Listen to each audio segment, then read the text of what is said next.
স্মার্টফোনটির look অবশ্যই iPhone 15 এর মতন। হ্যাঁ, এটা অবিশ্বাস্য হলো কিন্তু সত্যি যে সম্পূর্ণ আইফোন 15 লুকের সাথে আসা টেকনো স্পার্ক গো 1 এই স্মার্টফোনটা আপনি পেয়ে যাচ্ছেন, তাও আবার 10,000-এ। ব্যাপারটা একটু কোয়াইট ইন্টারেস্টিং না? তবে শুধু আইফোনের লুকই না, একটি 5 হোল যুক্ত 120 হার্টজের 6.7 ইঞ্চি মাপের একটি এলসিডি প্যানেলও থাকছে। তার পাশাপাশি high resolution camera setup, IP54 এর মতন সার্টিফিকেশন। ইভেন এই ডিভাইসটি দ্বারা আপনি যে কোনো রিমোট কন্ট্রোল ডিভাইস আপনি ইজিলি কিন্তু কন্ট্রোল করতে পারবেন। আর এই স্মার্টফোনটি কিন্তু শুধুমাত্র 7,000-এ কিন্তু ইন্ডিয়ান মার্কেটে অ্যাভেলেবেল থাকছে। আর বাংলাদেশের বাজারে এটা যেহেতু আমরা 10 থেকে 11 কিংবা 12,000 টাকার মধ্যে অ্যাভেলেবেল পাচ্ছি। আর এই প্রাইস পয়েন্টের মধ্যে কি এটাকে আসলে বেলপুর মানে হতে যাচ্ছে? এখানে কি কি অ্যাডভান্টেজ রয়েছে, কি কি ডিসঅ্যাডভান্টেজ রয়েছে, সবকিছুই জানাবো আপনাদেরকে এই ভিডিওতে। চ্যানেলটা নতুন হলে চ্যানেলটি সাবস্ক্রাইব করে ভিডিওটা একটা লাইক দিয়ে ভিডিওটি শুরু করা যাক। First of all box content হিসেবে এখানে যা যা আপনি পেয়ে যাবেন, একটি 80 ওয়াটের ফাস্ট চার্জার, দেন রয়েছে একটি সিম ইজেক্টর টুল, দেন একটি type A to type C data cable, then একটি ট্রান্সপারেন্ট টিপিইউ কেস, দেন কিছু user manual and documentation. Then স্মার্টফোনে যে হোয়াইট কালার আপনার কালার ভেরিয়েন্ট রয়েছে সেটা একটু আই ক্যাচিং বলতে পারেন। তার পাশাপাশি এটা কিন্তু এটা আপনার লিম গ্রিন এবং ব্ল্যাক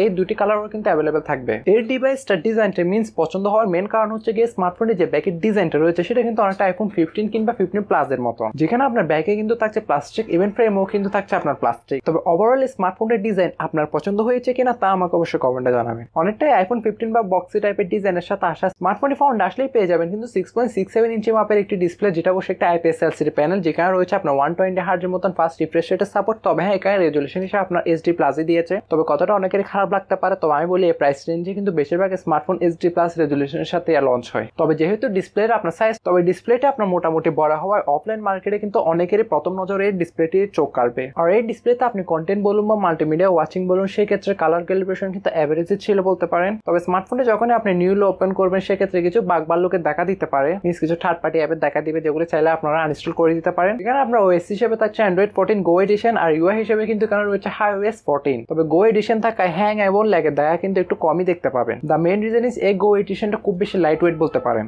যার ফলে স্মার্টফোনটি যে র্যাম রোম বা প্রসেসর বলুন সেক্ষেত্রে তেমন আপনার প্রেশার পড়ে না আর কি। স্মার্টফোনটি মূলত বাজারে বেশ কিছু র্যাম ভ্যারিয়েন্টে অ্যাভেলেবেল থাকবে, যেগুলো অবশ্যই আমি স্ক্রিনে দিয়ে দিয়েছি। যার বেস ভ্যারিয়েন্টে স্টার্ট হবে আপনার 3GB RAM 64GB internal storage, আর যেটা সবথেকে বেশি হাইস্ট ভ্যারিয়েন্ট সেটা হচ্ছে আপনার 4GB RAM 128GB internal storage. তবে আপনি যদি সম্পূর্ণ UI এক্সপিরিয়েন্সটা নিতে চান তাহলে অবশ্যই আমি আপনাকে বলবো যে 4GB র্যাম ভ্যারিয়েন্টটা পারচেজ করার জন্য। কারণ আপনি যদি বর্তমানে টিকটক বলুন, ইনস্টাগ্রাম বলুন, ফেসবুক বলুন, টুইটার, ভাইবার জগৎ সবকিছু রয়েছে আর কি বলতে পারেন, সোশ্যাল মিডিয়া, ওগুলো কিন্তু আপনি ইজিলি ইউজ করতে চাইলে কিন্তু আপনার 4GB র্যাম ভ্যারিয়েন্ট আপনার মিনিমাম দরকার। ইভেন 4GB র্যাম ভ্যারিয়েন্টটাতে আপনি 8GB পর্যন্ত ভার্চুয়ালি র্যাম এক্সপেন্ডেবল করতে পারবেন। তবে এই ভার্চুয়াল র্যামটা আসলে রিয়েল লাইফে তেমন কোনো কাজে আসে না। মানে বাংলা একটা প্রবাদ আছে না, নাই মামা থেকে কানা মামা ভালো, অনেকটাই সেই টাইপের ধরতে পারেন। তবে এতে স্টোরেজ টাইপ হিসেবে যদি তারা eMMC 5.1 না দিয়ে UFS 2.2 দিতে তাহলে বেটার হতো আমার মতে। স্মার্টফোনটিতে আপনি ডেডিকেটেড সিম ট্রে পেয়ে যাবেন, যেখানে ডুয়াল সিম প্লাস একটি মেমোরি কার্ড ইউজ করতে পারবেন একসাথে, যেখানে আপনি 1TB পর্যন্ত আপনার স্টোরেজটা কিন্তু এক্সপেন্ডেবল করতে পারবেন। পারফরমেন্স সেকশন নিয়ে বলে এখানে চিপসেট হিসেবে কিন্তু থাকছে Unisoc T615, যেটা 12nm আর্কিটেকচারের উপর তৈরি করা একটা অক্টা-কোর প্রসেসর। আর গ্রাফিক্স কার্ড হিসেবে কিন্তু থাকছে আপনার মাইলেজ E57 MP1, যেটা আপনার এই বাজেটে কিন্তু এটা অন্তত স্কোরও বলতে পারেন ঠিক 2.5 লাখের উপরে। তাই ওভারঅল পারফরমেন্সটা আপনারা অবশ্যই বুঝতে পারছেন যে কিরকম হতে যাচ্ছে। এক কথায় হেভিলি কোনো গেম কিন্তু কেন রান করা যাবে না, তো আমার মতে এটা গেমিং পারপাস না নিলেই বেটার হয়। তবে আপনি লুডো, সার্ভে সাফার, টেম্পোরান ইত্যাদি লো এন্ডের যেসব গেমগুলো রয়েছে সেগুলো মোটামুটি প্লে করতে পারবেন। তবে আমার মতে যে আপনি অ্যাপ্লিকেশনগুলো ইউজ করবেন সেটা যদি আপনার লাইট ভার্সন থেকে থাকে তাহলে যদি আপনি সেগুলো রান করেন তাহলে অবশ্যই আরেকটু ভালো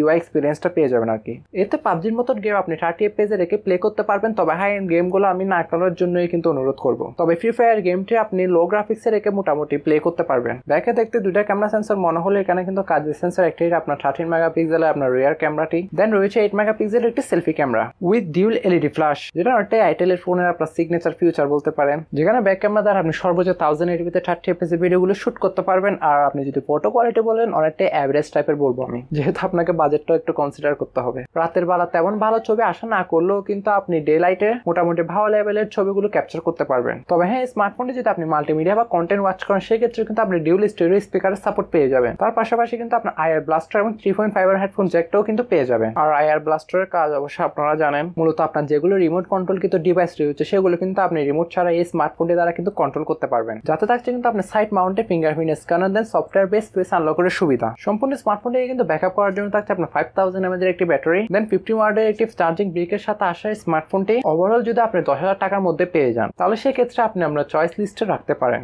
আইফোন লাইক ডিজাইন 120 হার্জের মতন একটি 5 হোল একটি বিশাল ডিসপ্লে, মোটামুটি ডে টু লাইফ চলার মতন একটা চিপসেট। আর এই স্মার্টফোনটি আমরা বাংলাদেশের বাজারে কিন্তু এই মাসের শেষের দিকে কিন্তু মাঝ বরাবর মধ্যেই কিন্তু অফিসিয়াল ভাবে পেয়ে যাবো, যেটা বর্তমানে ইন্ডিয়াতে কিন্তু আমরা 7,000 রুপির মধ্যেই দেখতে পাচ্ছি। তবে আদারওয়াইজ স্মার্টফোনের কোন জিনিসটা আপনার ভালো লেগেছে তা অবশ্যই কমেন্ট করে জানাতে ভুলবেন না। আজকে ভিডিওটি এ পর্যন্তই ছিল, দেখা হচ্ছে নতুন কোনো একটি ভিডিওতে। ততক্ষণ সবাই ভালো থাকবেন, সুস্থ থাকবেন, টেক কেয়ার, আল্লাহ হাফেজ, আসসালামু আলাইকুম।